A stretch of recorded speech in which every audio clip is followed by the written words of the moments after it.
距離呢個 Mars 咧，我哋航行時間咧就係4到6個月。佢嘅好處就係佢有水冰啦，佢有水啦。佢亦都有個好稀薄嘅大氣層，佢可以做少少嘅輻射防護嘅。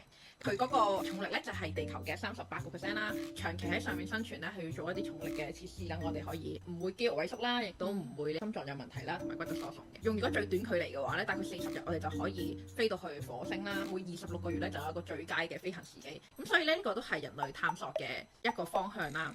但係火星而家咧就唔適合人類居住嘅，知唔知點解咧？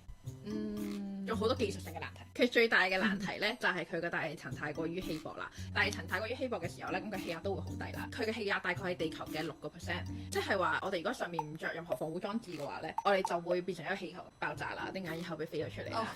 喺氣壓越低嘅地方咧，液體嘅沸點係越高嘅，所以喺嗰邊咧，基本上我哋啲身體啲水分啊、血啊會沸騰咁樣啊。咁人體自爆都係一個好恐怖嘅事情。佢哋去研究咗火星嘅居住方案嘅時候咧，佢就有一個叫做火星嘅重建計劃啦。你都可能聽過 Elon Musk 話要用彈嚟炸火星，你有冇聽過？